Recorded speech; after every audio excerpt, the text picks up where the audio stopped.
നമ്മളെപ്പോഴും പറയാറില്ലേ പ്ലാസ്റ്റിക് ഉപയോഗിക്കരുത്, അത് പരിസ്ഥിതിക്ക് ദോഷമാണ്, ഇക്കോ ഫ്രണ്ട്ലി അല്ല എന്നൊക്കെ. പ്ലാസ്റ്റിക് നിരോധിക്കണമെന്ന് തന്നെയാണ് നമ്മളിൽ ഭൂരിഭാഗം ആളുകളുടെയും അഭിപ്രായം.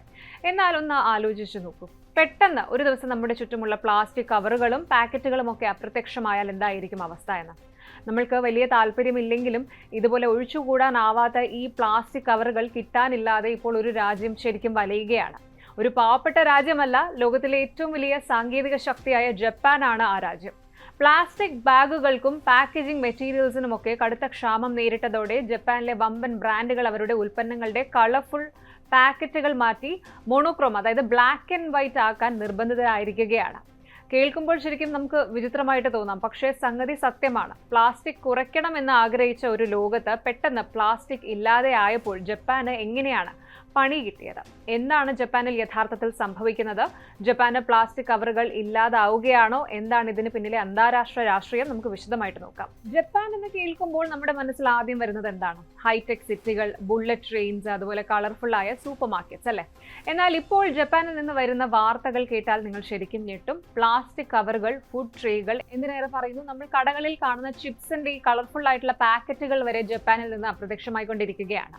ജപ്പാനിലെ വമ്പൻ ബ്രാൻഡായ കാൽബി അവരുടെ ഫേമസ് ആയ പൊട്ടേറ്റോ ചിപ്സിന്റെ പാക്കറ്റുകൾ കളർ മാറ്റി ബ്ലാക്ക് ആൻഡ് വൈറ്റ് ആക്കി മാറ്റി കഴിഞ്ഞു.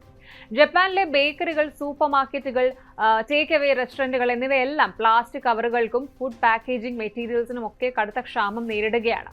സൂപ്പർ മാർക്കറ്റുകളിൽ സാധനങ്ങൾ ഇട്ടുകൊടുക്കുന്ന പ്ലാസ്റ്റിക് ബാഗുകൾ ഉൽപ്പാദിപ്പിക്കുന്നത് കഴിഞ്ഞ വർഷത്തെ അപേക്ഷിച്ച് നോക്കുമ്പോൾ ഏകദേശം 62% കുറഞ്ഞു എന്നാണ് റിപ്പോർട്ടുകൾ സൂചിപ്പിക്കുന്നത്.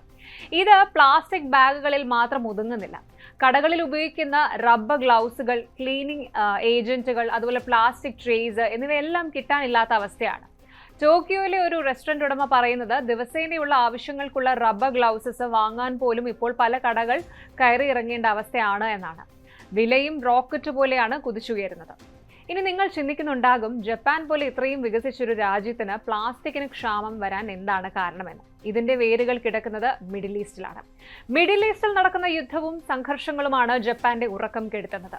Plastic, synthetic fibres, rubber, printing മഷികൾ എന്നിവ നിർമ്മിക്കാൻ ഉപയോഗിക്കുന്ന ഏറ്റവും പ്രധാനപ്പെട്ട അസംസ്കൃത വസ്തുവാണ് നാഫ്ത എന്ന് പറയുന്നത്.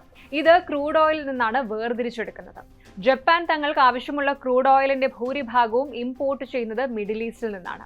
എന്നാൽ അന്താരാഷ്ട്ര തലത്തിലുള്ള സംഘർഷങ്ങൾ കാരണം സ്ട്രെയിറ്റ് ഓഫ് ഹോർമുസ് വഴിയുള്ള കപ്പൽ ഗതാഗതം തടസ്സപ്പെടുകയും നാഫ്തയുടെ സപ്ലൈ പൂർണ്ണമായി അവതാളത്തിലാവുകയും ചെയ്തു. ഏഷ്യയിലാകെ നാഫ്തയുടെ വില കുതിച്ചുയർന്നതോടെ ജപ്പാനിലെ പാക്കേജിംഗ് ഇൻഡസ്ട്രി കടുത്ത പ്രതിസന്ധിയിലായി.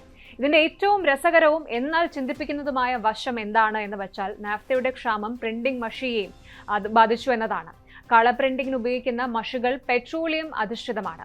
മഷിക്ക് ക്ഷാമം വന്നതോടെ ജപ്പാനിലെ വമ്പൻ കമ്പനികൾ അവരുടെ പാക്കേജിംഗ് സ്റ്റൈൽ തന്നെ മാറ്റിമറിച്ചിരിക്കുകയാണ്. ജപ്പാനിലെ ഏറ്റവും വലിയ സ്നാക്ക് നിർമ്മാതാക്കളായ കാൽബി അവരുടെ ഫേമസ് പൊട്ടേറ്റോ ചിപ്സ് അടക്കം 14 ഉൽപ്പന്നങ്ങളുടെ പാക്കറ്റുകൾ കളർഫുൾ ഡിസൈനിൽ നിന്ന് മാറ്റി പൂർണ്ണമായി മോണോക്രോം, അതായത് ബ്ലാക്ക് ആൻഡ് വൈറ്റ് ആക്കി വിപണിയിൽ ഇറക്കാൻ തുടങ്ങി. ഫാമിലി മാർട്ട് എന്ന പ്രമുഖ കൺവീനിയൻസ് സ്റ്റോർ ചെയിൻ അവരുടെ സാൻഡ്വിച്ചുകൾ, ഓണിഗിരി, അതുപോലെ റൈസ് ബോൾ കവറുകൾ എന്നിവയെല്ലാം ഈ സമ്മർ മുതൽ ബ്ലാക്ക് ആൻഡ് വൈറ്റ് പ്രിന്റിംഗിലേക്ക് മാറ്റുകയാണ്. ഡോൺ ക്വിജോട്ട് എന്ന ഡിസ്കൗണ്ട് ചെയിനും അവരുടെ 26ഓളം പ്രൈവറ്റ് ബ്രാൻഡ് ഉൽപ്പന്നങ്ങൾ ബ്ലാക്ക് ആൻഡ് വൈറ്റ് പാക്കറ്റുകളിലാക്കി മാറ്റി. കമ്പനികൾ ഇതിനെ വിളിക്കുന്നത് പെട്രോളിയം റിസോഴ്സ് സേവിംഗ് പാക്കേജിംഗ് എന്നാണ്. ഉൽപ്പന്നങ്ങൾ മുടങ്ങാതെ ജനങ്ങളിലേക്ക് എത്തിക്കാൻ അവർ കണ്ടെത്തിയ ഒരു സ്മാർട്ട് വഴിയാണിത്. ഇനി ഈ ഒരു പ്രതിസന്ധി ജപ്പാനിൽ മാത്രം ഒതുങ്ങി നിൽക്കുന്ന ഒന്നാണ് എന്ന് കരുതരുത്. ദക്ഷിണ കൊറിയയുടെ തലസ്ഥാനമായ സോളിൽ കഴിഞ്ഞ മാർച്ചിൽ പ്ലാസ്റ്റിക് ഗാർബേജ് ബാഗുകളുടെ വിൽപ്പന 5 ഇരട്ടിയായി വർദ്ധിച്ചതിനെ തുടർന്ന് നിയന്ത്രണങ്ങൾ ഏർപ്പെടുത്തേണ്ടി വന്നു. തായ്വാൻ ആകട്ടെ ലോകത്തിന്റെ ഏറ്റവും കൂടുതൽ പ്ലാസ്റ്റിക് ബാഗുകൾ ഉപയോഗിക്കുന്ന രാജ്യങ്ങളിൽ ഒന്നാണ്. അവിടെ ഹോൾസെയിൽ പ്ലാസ്റ്റിക് വില ഈ വർഷം 40% വർദ്ധിച്ചത്. അതായത് മിഡിൽ ഈസ്റ്റിലെ ഒരു ചെറിയ ചലനം പോലും ഏഷ്യൻ രാജ്യങ്ങളിലെ സാധാരണക്കാരന്റെ ജീവിത ചെലവ് കൂട്ടുകയാണ് ചെയ്യുന്നത്. എന്നാൽ ജപ്പാൻ സർക്കാർ ഈ അവസ്ഥയെ പൂർണ്ണമായ ഒരു ക്ഷാമം എന്ന് വിളിക്കാൻ തയ്യാറായിട്ടില്ല. ഇതൊരു താൽക്കാലിക സപ്ലൈ ബോട്ടിൽ നെക്ക് അല്ലെങ്കിൽ ഒരു വിതരണ തടസ്സം മാത്രമാണ് എന്നാണ് സർക്കാർ ഔദ്യോഗികമായി പറയുന്നത്. ജനങ്ങൾ പരിഭ്രാന്തരാകേണ്ടതില്ല എന്നും അവർ വ്യക്തമാക്കുന്നുണ്ട്. പക്ഷേ ഈ പ്രതിസന്ധി ഒരു പോസിറ്റീവ് അവസരമായി കാണുന്ന കമ്പനികളുണ്ട്. ജപ്പാനിലെ പ്രമുഖ റീറ്റെയിലറായ എയോൺ അവരുടെ ചില ഉൽപ്പന്നങ്ങളിൽ പ്ലാസ്റ്റിക് ട്രീകൾ പൂർണ്ണമായി ഒഴിവാക്കി പകരം കവറുകളിലേക്ക് മാറ്റി.